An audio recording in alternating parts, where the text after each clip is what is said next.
I've come to Moscow to seek out the man responsible for the biggest leak of top-secret intelligence documents the world has ever seen. Russia has given him sanctuary. America wants him back. His name is Edward Snowden. Opinion is sharply divided on what he has done.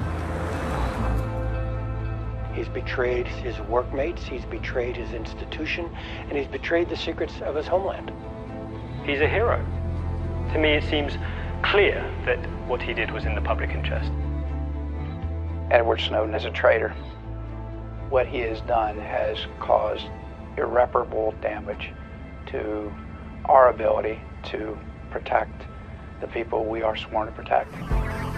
Edward Snowden has raised the debate over privacy and national security to a new level, framing the agenda for this autumn's parliamentary debate over new legislation regulating the intrusive powers of the intelligence agencies.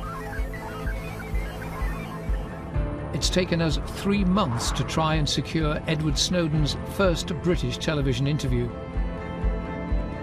I've never spoken directly to Edward Snowden. All we were told was to come to Moscow, check into a hotel, provide a number of the room, and Edward Snowden would come and knock on the door.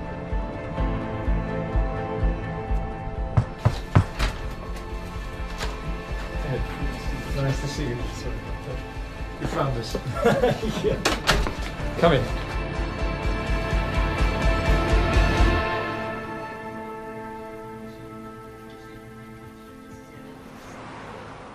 Why did you decide to do what you did? When I was sitting at my desk at the NSA, working with tools of mass surveillance every day, I saw that all of our communications were being intercepted all of the time in the absence of any suspicion of wrongdoing. And this was something that was occurring without our knowledge, without our consent. Snowden worked as an analyst for America's all-seeing national security agency, the NSA. The National Security Operations Center. The agency collects raw electronic data from around the world that is fed to America's spies and their Western partners. The NSA has a reputed budget of over $10 billion a year, over 30,000 employees, and it is the most powerful intelligence agency on the planet. I had a special level of clearance called Priv-Ac, privileged access. I had access to everything, and that included documents from the British government. The UK's equivalent of the NSA is the Government Communications Headquarters, or GCHQ, based in Cheltenham. GCHQ is the most secret and sensitive building in Britain. It's the electronic nerve center that hoovers up vast amounts of data from all over the world and feeds it to MI5 and MI6 to help them identify and track terrorists, criminals, and other threats. GCHQ is, for almost all intents and purposes, a subsidiary of the NSA. They provide technology, they provide tasking and direction as to what they should go after, and in exchange, the GCHQ provides access to communications that are collected in the United Kingdom. Cornwall is where most of the data comes in and goes out, via cables under beaches like Porthcurno.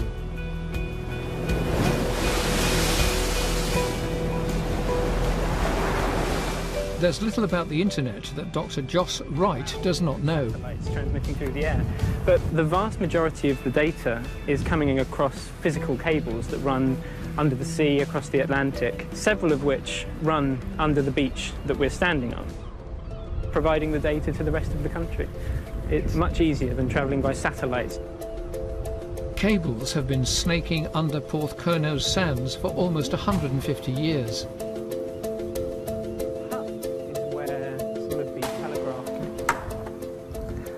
So what's this? This hut is the termination point for some of the telegraph cables from the early 20th century. You've got cables here, copper cord cables, that would have run to Spain, France, Portugal, and they were located here and relayed the signal to the rest of the country. Today, it's still cables that carry all our personal data and internet traffic. Only now they travel along optical fibres in cables that lie beneath Cornwall's beaches. So this is one of the modern fibre optic cables that carry internet traffic across the Atlantic. What amount of data can these cables carry? A large internet company, Cisco, have a relatively recent estimate that there are equivalent to probably maybe 650,000 DVDs worth of data transiting the UK every hour as of last year. That's a huge amount. It's a huge amount of data.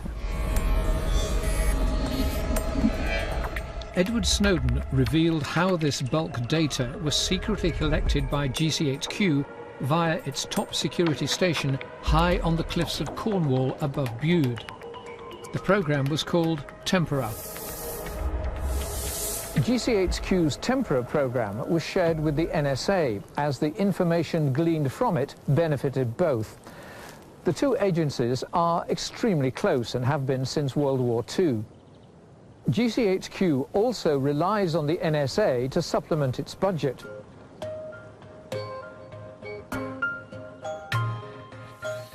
At the root of Edward Snowden's concern is the ability of the agencies to collect this bulk data. It contains details of all our communications, like when and where they were made and where they were sent.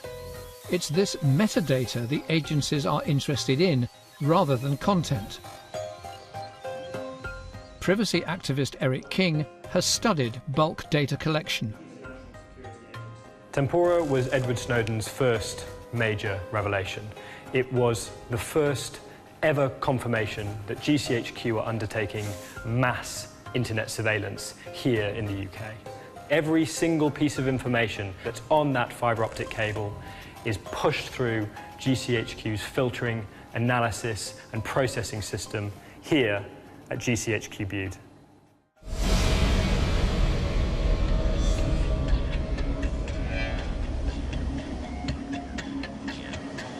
And it works both ways. GCHQ taps into the incoming cables from America and elsewhere, and into the cables that leave the UK with all our domestic communications. Bulk data collection will be a central issue in the new legislation. The government believes it is vital. They have particular targets, but to find out who those targets are, they've got to collect mass data. Why did that happen in secret? Why did that happen without the public's awareness? Why didn't we, the public, have a choice to vote on whether or not that's something that we agree with? And they say, and in many cases this is true, that they're not going to, read your email, for example, but they can. And if they did, you would never know. To access the information they need, GCHQ uses sophisticated algorithms to help identify needles in this giant haystack of data. David Anderson QC, the government's independent reviewer of terrorist legislation, was asked by the Prime Minister to recommend changes to the current surveillance laws. GCHQ say that they only look at a tiny, tiny fraction of all the data that they collect. Well, if that's the case, why do they need to collect all the data? Unfortunately, there is no way of predicting in advance exactly which packet of information on which cable contains the incriminating information, which may disclose the existence of a plot. Bulk data can also be collected in a more intimate and personal way via hacking our smartphones. They now account for an increasing amount of all internet traffic and are a godsend for the agencies, the secret doorway to all our data and internet use. What information, what intelligence can the agencies get from this, a smartphone? Snowden told us about a secret GCHQ training program codenamed Smurfs, cartoon characters devised by Belgian comic artist Peyo. Dreamy Smurf is the power management tool, which means turning your phone on or off without you knowing. Even if I've turned my phone off? Right. And then we've got Nosy Smurf. What's Nosy Smurf? Nosy Smurf is the hot miking tool. So for example, if it's in your pocket, they can turn the microphone on and listen to everything that's going on around you. Even if my phone is switched off? Even if your phone's switched off, because they've got the other tools for turning it on. Tracker Smurf. What's Tracker Smurf? That's a geolocation tool which allows them to follow you with a greater precision than you would get from the typical triangulation of cell phone towers. They want to own your phone instead of you. Snowden also reveals that GCHQ has another way of collecting bulk data, using what is known as computer network exploitation, or CNE. Authorization governing its use is likely to figure in the new legislation. Computer network exploitation is basically digital espionage. You're trying to control things that you don't own. What the intelligence agencies like to do is they'll hack those network service providers and secretly take ownership of the devices that are affecting traffic. Without the service providers knowing about it? Without the service providers ever knowing about it. It's a posh word for hacking, sometimes called equipment interference, but it's done by the government, by allowing them to attack directly the server or the terminal. This is the capability that GCHQ have invested most heavily in recent years. What it allows them to do is essentially limitless. They can remotely attack core points of communications, of infrastructure, of companies, wherever there's a piece of technology, that's where GCHQ can deploy this. Snowden showed how aggressive GCHQ are in using it. One Snowden document revealed how GCHQ secretly used CNE to access vast amounts of communications data from inside Pakistan, presumably to help identify and track terrorists. It did so by secretly hacking routers, that's digital junction boxes, manufactured by the American company Cisco. GCHQ noted, "Capability against Cisco routers allows us to reroute selected traffic across international links towards GCHQ's passive collection systems." Cisco did not know it was being hacked by GCHQ. The interception was legally signed off by the British government. Is it right that the government should authorize GCHQ to hack into American routers to gain access to all the data from Pakistan? Well, I think anyone who knows anything about espionage or intelligence work knows that it is about authorizing people to do things that would normally be against the law. That's why you need people of the weight and seniority of judges to decide that it really is acceptable to authorize it in any particular circumstance. At the moment, these warrants are authorized by ministers. The role of the judiciary in authorizing warrants for interception and intrusive surveillance will also be a prominent feature of the new legislation. I don't think it works anymore. Last year, the Home Secretary authorized 2,345 warrants herself, personally. Nobody else can do it for her. That's a huge burden on somebody who has to run a vast Department of State. We need a system that could be operated by a judicial-led body, which is what they have particularly in the US, where there is a court which authorizes those things. In America, judicial authorization is the norm. General Michael Hayden, former director of the National Security Agency and the CIA, believes the UK would be well advised to do the same. I would suspect that GCHQ would welcome that kind of process as well, to show to the broader British public that they have nothing to hide and that the grounds on which they pursue these warrants are actually very substantial. And they would be signed off by a judge. They would be signed off by a judge rather than by a minister. Rather than by a minister. Do you think that would increase public confidence? I think it would. It certainly increases public confidence in the American system. The agencies say that Snowden's revelations have caused huge damage, and in particular alerted terrorists, criminals and paedophile rings to the ways in which their communications are being intercepted. the so-called Islamic State is a beneficiary. We see the Islamic State, for example, putting out advice on how to cooperate securely. That change of emphasis for them, I'm sure, is caused to some degree by Snowden. How do you regard Edward Snowden? As a traitor, what he has done has caused irreparable damage to our ability, other agencies' ability to protect the people we are sworn to protect. And he's given a roadmap to many foreign services and terrorist groups as to how we operate.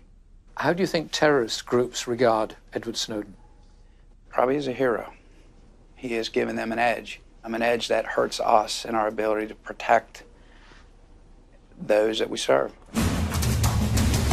I've spoken to many intelligence agencies, both in the UK and in America, and senior individuals from those agencies. When I ask them that question, they say without exception that you have done great damage. Whenever we hear these claims of damage from government officials, universally they've occurred without any evidence. There's never been a specific case of an individual who's harmed as a result of these disclosures. There's never been a specific case of a terrorist that got away or an attack that occurred. Aren't you a traitor? Of course not.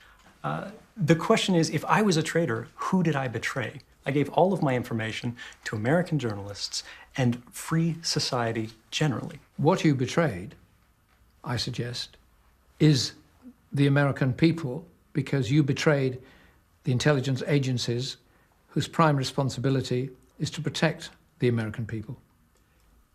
An argument could be made that I betrayed the government to protect the people. The question is not, what is the individual who revealed this, a good person or a bad person? The question is, how did these programs come to be, and how do we stop them from occurring again in the future? The new legislation will also cover another contentious issue: access to data held by social media companies like Facebook, Google and Twitter, platforms on which we now conduct most of our personal communications. It's really a question of free enterprise. Who do companies work for? Do they work for their customers or do they work for governments? Facebook is one of the global giants of the social media world, with over 1 billion users a day and revenues of £10 billion a year. To Facebook, terrorist content on its pages is a highly sensitive issue. It's tragically illustrated by the murder of gunner Lee Rigby, hacked to death in Woolwich by 2 British jihadis in 2013. The press blamed Facebook. We were all horrified by the vicious murder of Lee Rigby. That case and others like it show how hard it is for the authorities whose job it is to try and detect this kind of activity before an incident like this happens, how hard it is for them to do that. In our case, we rely on reports from our users and requests from the authorities in order to keep terrorist content and terrorist activity off Facebook. 6 months before the murder, one of the killers, Michael Adebowale, was communicating on Facebook with an Al-Qaeda suspect in the Middle East, codenamed Foxtrot. The exchange involved Adebowale saying he wanted to murder a soldier. One of the ways discussed was use of a knife.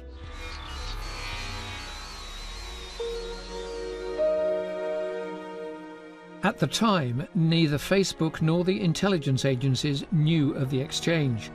It was only after Lee Rigby's murder that GCHQ became aware of the communication. Parliament's Intelligence and Security Committee investigated the case. What might have happened if Facebook had notified the intelligence services?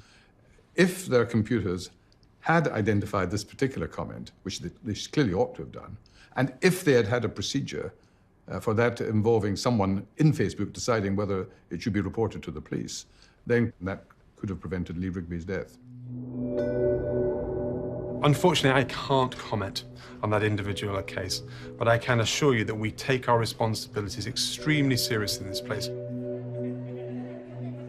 Precisely how and why Facebook missed the exchange and failed to pick up the warning signs remains a mystery. Facebook told us they were not prepared to go into detail.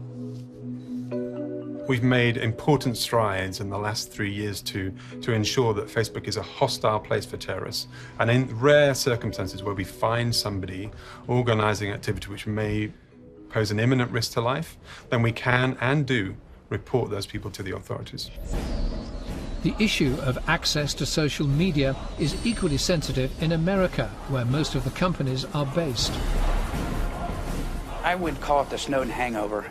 Some feel that if they are seen working with the government, it's going to hurt their brand name, it's going to hurt their business.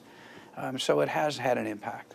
Isn't the priority of the social media companies the bottom line?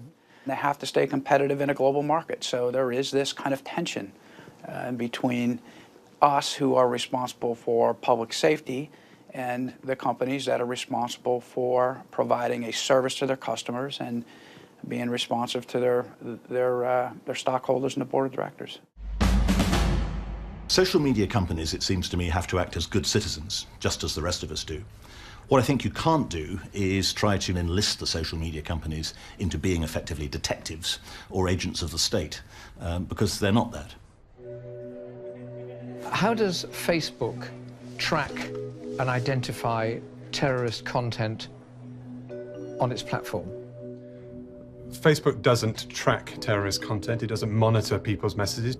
However, what we do is rely on reports from the 1.5 billion people using Facebook to let us know when they see things on Facebook that shouldn't be there, including terrorist activity. And then also we get requests for data from the police in this country and elsewhere. There is no algorithm that finds terrorist content. Surprising, as it's always been assumed that Facebook had a mechanism for detecting terrorist content. That's an example of the lack of proactive support that these companies are giving to us. In some cases, banks will tell us about what look like corrupt monies going through their system. I don't see why social media and communications companies can't adopt the same approach. The problem is now compounded by encryption, which means that when a message is sent, words become a jumble of impenetrable numbers and return to words when they reach the recipient. The data is undecipherable in transit. Encryption's a massive problem. We are operating with increasing digital blind spots. So whether it's about encrypted devices or encrypted files on devices, or whether it's about encrypted communications, those are big challenges for us, which makes our operation to protect the public much more difficult. Edward Snowden isn't responsible for the increasing use of encryption, but he may have accelerated the process. There's a presumption in the question that encryption is a problem.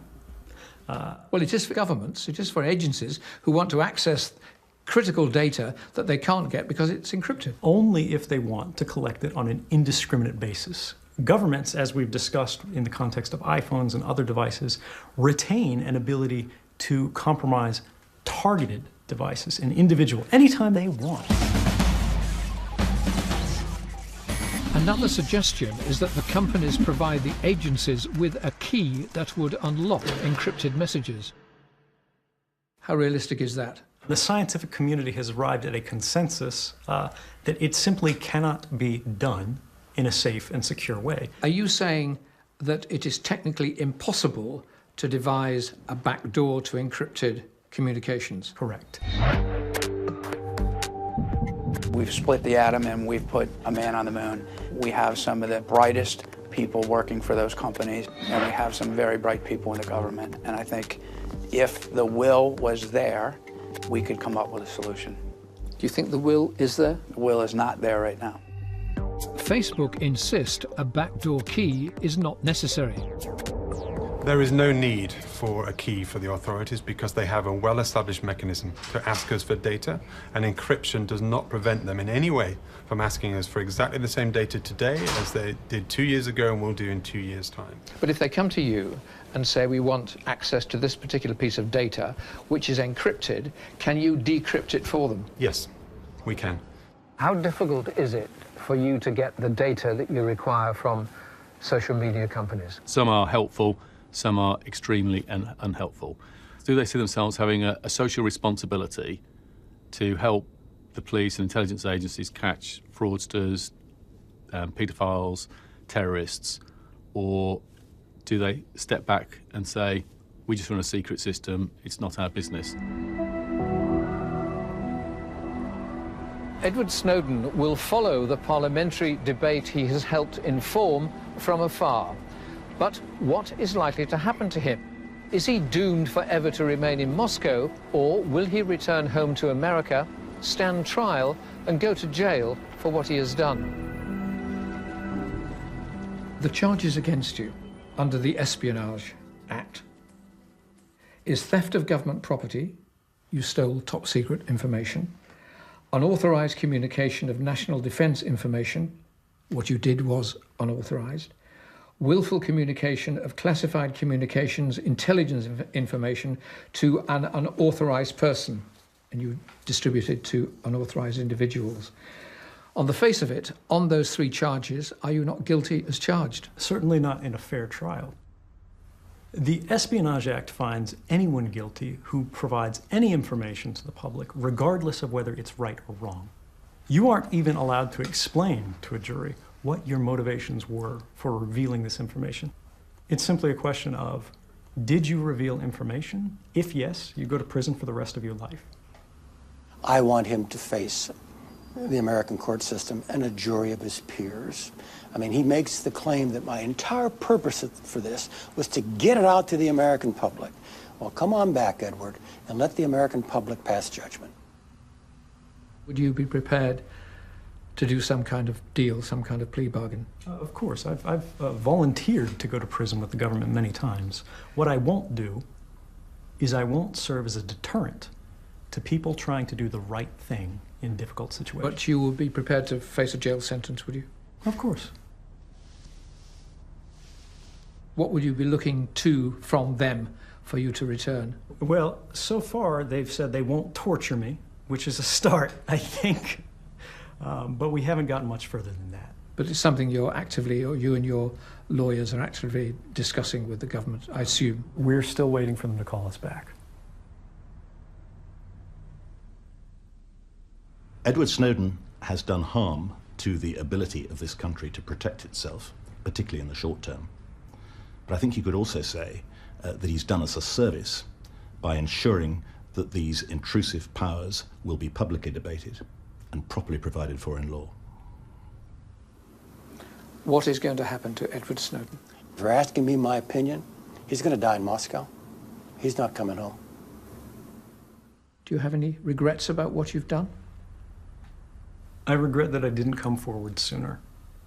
Because the longer you wait with programs like this, the more deeply entrenched they become.